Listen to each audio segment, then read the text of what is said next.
Hi, and welcome back to Rickshaw to Jakarta. This is my second video, and if you're new to this channel, my name is Michaela, and I am on a journey to uncover my grandfather's past. This week, I'm talking about the meaning behind Rickshaw to Jakarta and how I came up with this very catchy, brilliant title. So first and foremost, I have to make an admission. I did not come up with the title. No, it was actually my grandmother who came up with it. And well, my grandmother was very clever, very creative. She loved writing. She would write poetry and letters and stories. And after the passing of my grandfather, she wrote a short story about his time during World War II. This story was then published in this book, and the book is called Honor Our Past, Celebrate the Future, Personal Histories, War Memories of Dutch-Canadian Generation. So it's a collection of stories, and we were very proud of her at the time. I was still very proud of her, and she called it Rickshaw to Jakarta. So she came up with it, not me.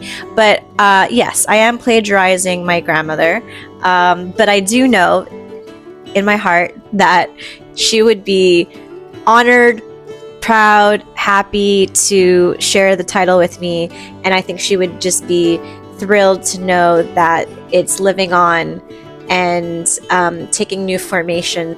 So the reason my grandmother called it Rickshaw to Jakarta is based on my grandfather's positive and good memories of his time living in Indonesia.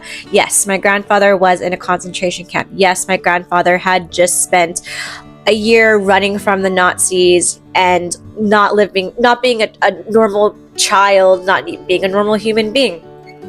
But yet he was able to acclimate to the place, and he made friends, and he learned how to speak both Dutch and Chinese, and he went to school and he made friends, and you know, that says a lot about my grandfather.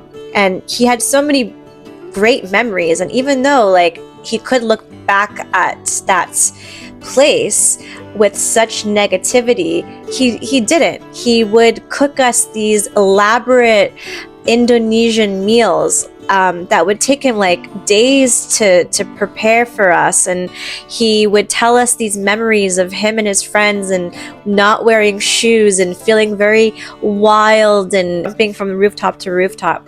He would tell us about this time that they were invited to this really exciting party. I'll read the excerpt.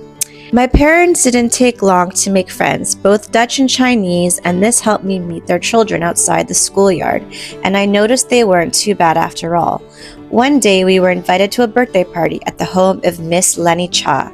My mother ordered a rickshaw to come for us. I couldn't imagine anything more wonderful and adventurous, riding slowly through the mountains and the countryside, swinging softly. You know, it's a bit of a positive take, or a bit of like a perspective of my grandfather, and a perspective of sort of who he was as a person, to always kind of look at the bright side and to find a silver lining in a way.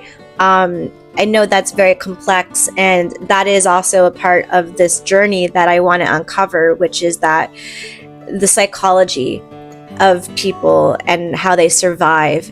And I wonder, did my grandfather, you know, grasp onto those memories in order to survive all of the terrible things that were happening to him while he was in a concentration camp, you know?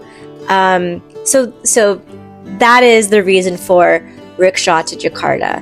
And honoring that place, and not only just making it like terrible, awful memories. My grandfather loved Indonesia, and I want to honor that for him. So that's it for this week's episode of Rickshaw to Jakarta. Thank you for watching. Please don't forget to like, subscribe, share, and you can also follow me on my social media.